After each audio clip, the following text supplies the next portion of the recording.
Olá, meus irmãos. A paz do Mestre Jesus esteja com todos vocês. Que Deus abençoe quem me ouve, que o Senhor Deus Todo-Poderoso possa vir falar conosco sempre por intermédio da sua santa e poderosa palavra.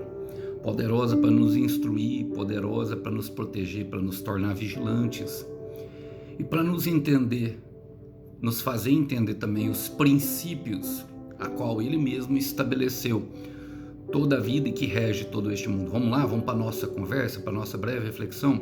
O texto hoje para a nossa breve reflexão encontra-se na Epístola de Paulo aos Romanos. Quero ler com vocês a partir do verso 12 em diante.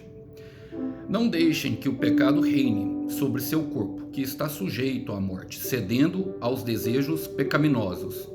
Não deixe que nenhuma parte do seu corpo se torne instrumento do mal, para servir ao pecado. Mas em vez disso, entregue-se inteiramente a Deus, pois vocês estavam mortos e têm nova vida. Portanto, ofereçam seu corpo como um instrumento para fazer o que é certo para a glória de Deus. O pecado não é mais seu senhor, pois vocês já não vivem sob a lei, mas sobre a graça de Deus. Irmãos, a Epístola de Paulo aos Romanos é considerada a magnífica carta do apóstolo Paulo, que foi acusado muitas vezes por simplesmente pregar a graça. E a graça, de fato, ela quebra as algemas. É a graça de Deus que estilhaça as correntes que nos prendem a esse mundo, capaz de nos vislumbrar e conceder em nosso coração, através de Jesus Cristo, o autor e consumador da nossa fé, colocarmos os olhos no céu, aonde nós estamos caminhando, plantando assim a eternidade em nosso coração, somente pela graça, irmão. E havia ali falsos ensinos, havia ali pessoas que havia arrebanhado algumas das ovelhas, tentando direcionar eles para uma forma de fazer. Os judaizantes, que pregavam justamente a antiga aliança, cortar o prepúcio, como isso pudesse, de fato, atrair o favor de Deus, como se pudéssemos verdadeiramente comprar ou ser aceitáveis diante de Deus por aquilo que nós fazemos. Não, é pela fé em Jesus Cristo, por aquilo que Ele fez, a obra da cruz. E mediante a isso eu quero trazer esses versículos para a nossa vida, porque fala justamente sobre como devemos fazer para combatermos o pecado, a nossa parte, daquilo que nos cabe. Vamos lá? Diz assim: não deixe que o pecado reine sobre seu corpo, que está sujeito à morte, cedendo aos desejos pecaminosos. Irmão, Paulo traz uma séria advertência, porque uma das coisas que os judaizantes acusavam Paulo era justamente porque a graça dava uma certa liberdade a eles cometerem um pecado. Já viu aquele crente peca perdão, ele peca e vai pede perdão para Deus, ele peca e pede perdão. Só que o problema desse crente, irmão, ele pode até ser salvo, não sou eu que julgo, não sou eu que condeno, não estou aqui para falar isso, mas ele não sai do lugar, e a tendência é que o pecado, ora mais cedo ou mais tarde, por ele não sair do lugar, ele afundar. Ele não há rompimento com a realidade anterior dele, com o passado, com aquilo que escraviza. Por quê? Porque ele peca e pede perdão. Então ele fica assim, ele peca, volta um pouquinho atrás, pede perdão, começa a avançar, a dificuldade vem e ele se alivia com um pouquinho de dopamina barata. E fica ali, estagnado. E Paulo traz uma advertência: não deixe que o pecado reine sobre o seu corpo, que está sujeito à morte, cedendo aos desejos pecaminosos. Nós vemos isso justamente acontecendo quando o pecado entra no mundo. Ele se alastra e chega através de Eva e da serpente, que fez justamente, através da sua influência, falar com que eles fizessem com que eles duvidassem da palavra de Deus.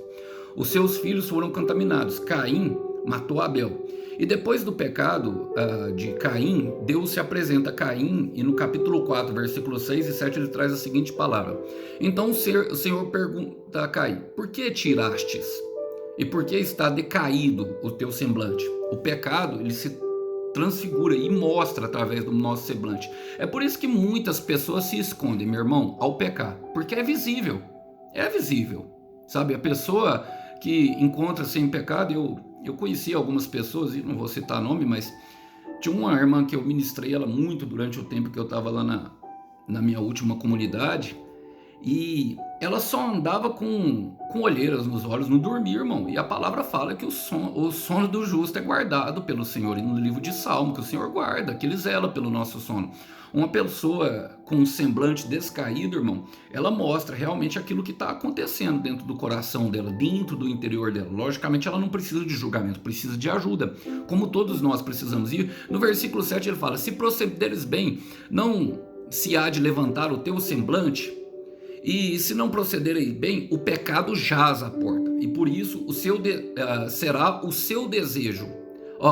E sobre ti será o seu desejo, mas sobre ele tu deves dominar. É o que Deus fala justamente para Caim. Aqui aprendemos 3 lições que Deus mostra numa forma simples de falar com Caim e Abel. E naquela época, as feras, as bestas feras ficavam ao redor, e ele usa uma linguagem bastante adequada para que eles tenham entendimento daquilo que o pecado quer fazer sobre ele, e por isso ele fala dessa forma. A primeira coisa que nós precisamos entender é que quem anda no mau caminho atrai o mau caminho. Ele usa a figura de linguagem que o pecado jaz à porta, ou seja, está agachado, o pecado está esperando quem possa tragá-lo. Em 1 de Pedro 5,8 nós sabemos que o agente do pecado é justamente Satanás, que ele se alimenta disso, irmãos. Fala que o diabo é como o nosso inimigo, o diabo anda ao derredor como um leão, procurando a quem possa tragar. É como se ele tivesse agachado ali na porta, esperando um vacilo, vigilante, sabe, pronto mesmo para abocanhar a sua vítima. E logicamente ele pega alguém que é mais fraco, alguém que está enfraquecido na fé, alguém que por algum momento duvidou do Senhor, por algum momento duvidou das suas promessas, e naquele momento ele já está ali pronto, irmão. É como nós vemos Jonas saindo de um lugar e fugindo da presença de Deus e encontrando um barco pronto para ir para longe da presença do Senhor. É isso que o autor está falando e Deus está falando a Caim. E o segundo, irmão Alisson, bom, olha, precisamos entender, irmão, que nos tornamos atraentes por inimigo, mas que é o nosso desejo que vem contra ti. Ele fala assim, justamente isso, porque nós nos tornamos atraentes ao nosso inimigo. Ele diz assim, e sobre ti será o seu desejo. O problema está ali justamente, irmãos, na questão do nosso desejo, das nossas vontades. O Senhor Jesus muitas vezes nos chama a negar nós mesmos e pegar a nossa cruz. E é justamente isso que traz uma combatência ao pecado, irmão, negar a nossa vontade. Isso é fácil? Não, logicamente não, irmão. Ela exige treinamento, mas ela é totalmente possível, segundo a palavra de Deus. Em Gálatas 5, versículo 16, o apóstolo Paulo fala justamente sobre como devemos fazer, irmão. E é o que eu tenho ministrado a vocês. Se vocês olharem as ministrações anteriormente, é isso. É buscar o Espírito Santo. Ele fala, eu aconselho, Gálatas 5,16, eu aconselho a obedecerem somente as instruções do Espírito Santo. Ele lhes dirá onde ir e o que fazer, e assim vocês não estarão sempre satisfazendo os desejos da carne, natureza pecaminosa. Dentro de nós, irmão, guerra sem fim, o amor e o ódio, a fé contra a razão e o medo. E ao que vencer, o Senhor dará da árvore da vida. Mais uma informação que o Senhor traz para nós justamente sobre o Gálatas 4, sobre Gênesis 4, versículo 7, é que nós devemos, irmão, e é o que Paulo traz aqui. Ele fala assim, cedendo aos desejos pecaminosos do seu corpo que está sujeito à morte, mas não deixem que o pecado reine sobre ti. Deus fala ali em Gênesis 4, mas sobre ele tu deves dominar. Então domine o animal, irmão, domine esse leão que está ali atacando a porta. Ataque ele primeiro, irmão. Nós podemos atacar ele primeiro. E como que nós fazemos isso? A palavra fala, o Senhor Jesus ali na beira da morte, irmão, olha, passando por uma circunstância adversa, medo, e muitas vezes ele orou ao Senhor. Mateus capítulo 26, aos pés da cruz, no jardim dos Getsemane. Getsemane, a etimologia da palavra significa aperto. E quantas vezes estamos assim com o coração apertado? Quantas vezes vamos dormir chorando e acordamos ainda mais tristes, cansados, da batalha que se estende por longo do tempo. Quantas vezes tudo diz que não, quantas vezes pensamos que é o fim. E nesse momento, irmão, eu sempre falo que Satanás age dessa forma. E só que no Mateus 26:41, depois da oração, ele fala: Senhor, que não seja feita a minha vontade, mas seja feita a tua vontade. Ele encontra os discípulos dormindo.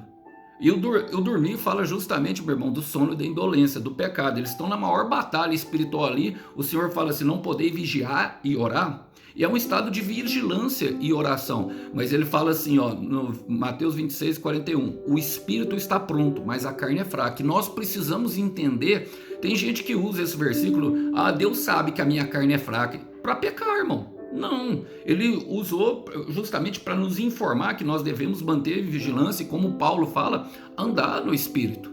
E é uma luta diária, irmão. Então nós, antes do mal nos dominar, porque em certos momentos nós teremos recaído, irmão, o que nós devemos fazer? Andar no Espírito, ficar perto de Deus, irmão. Não deixar. Olha, Paulo vem falando aqui: não deixe que nenhuma parte do seu corpo se torne instrumento do mal para servir o pecado. E como que nós fazemos isso, irmão? Não deixando simplesmente que o pecado cresça dentro de nós. O pecado, ele tem um poder avassalador, irmão. É primeiro uma sementinha, como qualquer coisa no reino de Deus. Eu falei para vocês: aonde abundou o pecado, superabundou a graça. Essa não é a palavra que Paulo dá a Romanos, capítulo 5, versículo 20, mas tudo isso é crescente: a disciplina, o juízo de Deus, as colheitas que nós vamos plantar. Paulo fala de uma semente, se nós não cansarmos fazer o bem, em Gálatas 6:9, nós colheremos chuvas de bênção, ou seja, uma semente produz uma chuva. E isso precisamos compreender, irmão. Não deixar que o pecado se alastre, não deixar que o pecado cresça sobre nós. E sobre isso Paulo fala. Como podemos fazer? Eu gosto da Bíblia, porque a Bíblia ensina a Bíblia. Gálatas 5, versículo 24, lá no mesmo capítulo de Gálatas, que ele traz para nós essa informação. No versículo 24, ele fala o seguinte: aqueles que pertencem a Cristo Jesus crucificaram seus maus desejos e paixões. A pergunta que eu creio que chega à nossa mente nesse momento é: como crucificar os nossos desejos? Como matar os nossos desejos? E para isso ele continua falando. Ele fala assim, ó, porque aquilo que começou o versículo 13 vai justamente trazer a resposta nesse mesmo versículo, continuando. Ele fala assim, ó: não deixe que nenhuma parte do seu corpo se torne instrumento do mal para servir o pecado, porque se tornar, vamos servir ao pecado, vamos voltar à antiga vida. Mas ele fala: mas em vez disso, ou seja, um está concomitante ao outro. Aí, em vez disso, e quando eu falo concomitante, é ao mesmo tempo, irmão. Em vez de fazer um, devemos fazer o outro. É trocar. Eu, por exemplo, troquei drogas e pornografia pela pregação, pela oração, por uma vida de devoção e piedade ao Senhor. Sem isso, não tem como. É uma troca. Ele fala: ó, entregue-se inteiramente a Deus, pois vocês estavam mortos, agora tem nova vida. É uma novidade de vida, irmão. Então, a entrega deve ser total. E eu quero te falar, irmão, Jesus não é açougueiro. Ele não quer só o seu coração. Eu quero repetir isso porque eu creio que alguém precisa ouvir. Jesus não é só açougueiro. Ele não quer só o seu coração. Então a entrega, ela deve ser total, irmão. E ó, devemos buscar principalmente a intervenção de Deus para isso. Ele fala assim, ó: portanto, ofereçam seu corpo como um instrumento para fazer o que é certo, para a glória de Deus. Então, o que eu concluo com isso, irmão? Olha, a palavra fala justamente sobre como acontece o arrependimento. Eu gosto de um texto que está em 2 Crônicas, capítulo 7, versículo 14. É o rei Salomão. Ele fala: se o meu povo, quero ler na versão Ferreira de Almeida porque traz melhor e compreendendo. E se o meu povo, que se chama pelo meu nome, que é justamente esse que Paulo está falando, se humilhar e orar e buscar a minha face e se desviar dos seus caminhos, então eu ouvirei do céu, perdoarei seus pecados e sararei a sua terra. É cura, irmão. É um processo, nós percebemos. E como eu disse em outra ministração, cada oração, ela corresponde como que nós identificamos no português uma frase completa. Ela tem justamente um verbo, e cada verbo indica uma oração.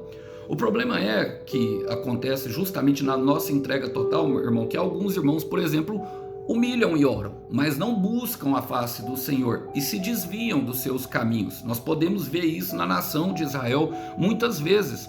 Quando eles se desviaram, eles se humilharam, e fala justamente daquilo que é o comprar o favor de Deus, como se eu colocasse, sabe, um pouco de pó de cinza na minha cabeça e um saco de humilhação e chorasse, me humilhando, pedindo perdão para quem eu ofendi, e orasse a Deus contando os meus pecados, mas eu não buscasse os seus caminhos, ou seja, não buscasse os seus propósitos, e desviando assim do mau caminho, do caminho que eu estava indo anteriormente.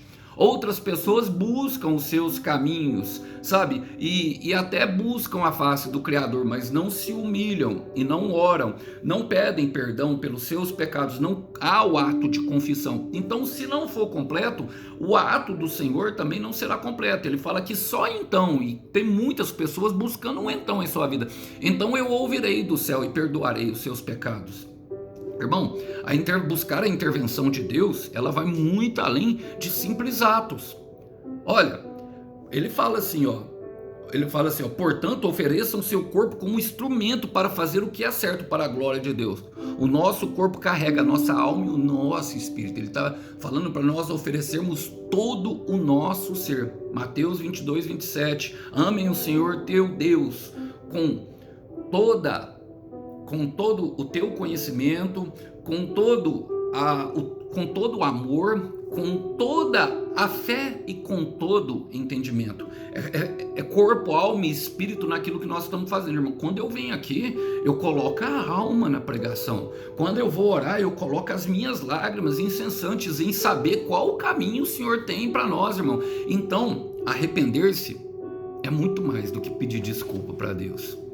E eu preciso falar isso. Tem muitas pessoas que choram, que se entristecem pela consequência do pecado e até querem, mas não agem de forma íntegra. Uma pessoa, um homem de Deus, uma mulher de Deus, meu irmão, íntegro, o que é? Quando Satanás se apresenta diante a Deus para falar de Jó, quais são as características que Deus dá para Satanás sobre Jó? Viste o meu homem, viste Jó, o meu servo, homem íntegro, temente e que se desvia dos maus caminhos. E o íntegro fala justamente disso, inteireza na relação com Deus, irmão. Devemos oferecer o nosso corpo, oferecer toda a nossa vida. Arrepender-se é muito mais do que isso. E por isso nós vemos Paulo falando assim, e aí, no final ele fala, o pecado não é mais o seu Senhor, e por isso já não vivem sob a lei, mas sob a graça de Deus. Sob a graça de Deus. E o que ele quer dizer com isso, irmão? Que nós, antes eu quero, para ilustrar essa questão do arrependimento não é desculpa, eu esqueci aqui, quero ler a referência, Gálatas capítulo 4, capítulo 5, o capítulo de 5 de Gálatas, ele começa falando justamente isso, irmão, foi para a liberdade que Cristo nos libertou, portanto não voltem ao antigo jugo da escravidão. Essa é a advertência que Paulo continua, mas em Gálatas 5:13 ele diz o seguinte, ele fala, porque irmão, fostes chamados à liberdade, não usei da liberdade para dar ocasião à carne, antes pelo amor servi-vos uns aos outros. Entende como é simples, irmão? Não tem como se desviar disso, sabe? É o propósito que cura a ferida, é o propósito que sara a terra, é o propósito que concede o perdão de Deus permanente sobre as nossas vidas. E qual que é o propósito? Me parecer com Jesus Cristo, servir em amor. E vemos um mundo, irmão, sabe, carente de amor. O pecado está aumentando e o amor se esfriando, porque menos pessoas se parecem com Jesus e menos pessoas têm tido esse desejo no coração. Gálatas, Salmos 37, versículo 4 fala, deleita-te no Senhor, ou seja, tenha prazer no Senhor e não no meu desejo, e ele concederá o desejo do seu coração. Agora ele tem poder para fazer infinitamente mais do que nós pensamos ou imaginamos. É uma troca? Não é, irmão. É que a cura para um é a execução de outro. E não tem como fugir disso. Agora tem pessoas que estão lá ainda deprimidas, Porque, irmão, dentro do ser humano existe, sabe, uma necessidade de produção, de produtividade. Vocês já viram pessoas que vão ficando mais velhas, se aposentam e logo, logo morrem? Por quê? Porque elas não pararam de trabalhar, irmão. Dentro de nós há isso, sabe, uma sensação de trabalhar. E quando trabalhamos em prol do reino, é aquele que o louvor fala: enquanto você cuida das minhas coisas, eu cuido do que te faz chorar. E para isso nós precisamos ser governados pela graça. O pecado já não mais, o Senhor. Vocês não vivem sob a lei, mas sob a graça de Deus. E essa graça, ela é poderosa para nos levar além, irmão. Essa graça, ela é poderosa para nos dar todos os recursos necessários justamente para vivermos em amor. Mas para isso, há necessidade de fazer uma entrega. Eu creio que eu estou pregando para pessoas que ainda têm dúvida, como Eva tem ouvido a serpente porque tem duvidado de que aquilo que Deus deu é bom. A serpente oferece só uma fruta que é proibida, enquanto Deus na sua bondade coloca ela lá no meio, para que enquanto nós atravessemos o jardim inteiro, possamos contemplar com os nossos próprios olhos tudo aquilo que Ele nos deu, que nós podemos nos deliciar e desfrutar. Mas mesmo assim, a sensação de o pecado ser melhor, a serpente anda, porque ela só ri no deserto, mas o veneno da serpente lhe mata. Agora, 1 de Pedro 5,10, aqueles que vivem pela graça, a palavra fala justamente do sofrimento que traz a redenção. Eu quero repetir isso, o sofrimento também traz redenção. E o paraíso, meu irmão, pode ser um tipo de prisão. Então se liga nisso que o Pedro fala. E o Deus de toda graça, infinita bondade, Pai da misericórdia, Deus da esperança e do fortalecimento, que em Cristo nos chamou à sua eterna glória, o que tem é eterno, depois de haver sofrido por um pouco, Ele mesmo vos há de aperfeiçoar, confirmar e fortalecer. E aqui eu quero terminar, meu irmão, quero terminar com você, minha irmã. Quero te fazer um convite, se não entregou, entrega. Porque nós somos governados pela paz do homem morto no madeiro. Sangue valioso que traz paz a nós, a nossa casa e a nossa vida. Que nos concede promessas para aqui e para um mundo posterior. Só há continuidade em Cristo. Entrega a sua vida para Ele no dia de hoje e verás a mão gloriosa do Senhor te aperfeiçoando, te confirmando e te fortalecendo durante a caminhada. E no final de tudo, o Cordeiro Santo tem uma recompensa para o teu sacrifício. Que Deus abençoe os irmãos. A paz do Senhor Jesus esteja com todos. Até uma próxima. Tchau, tchau.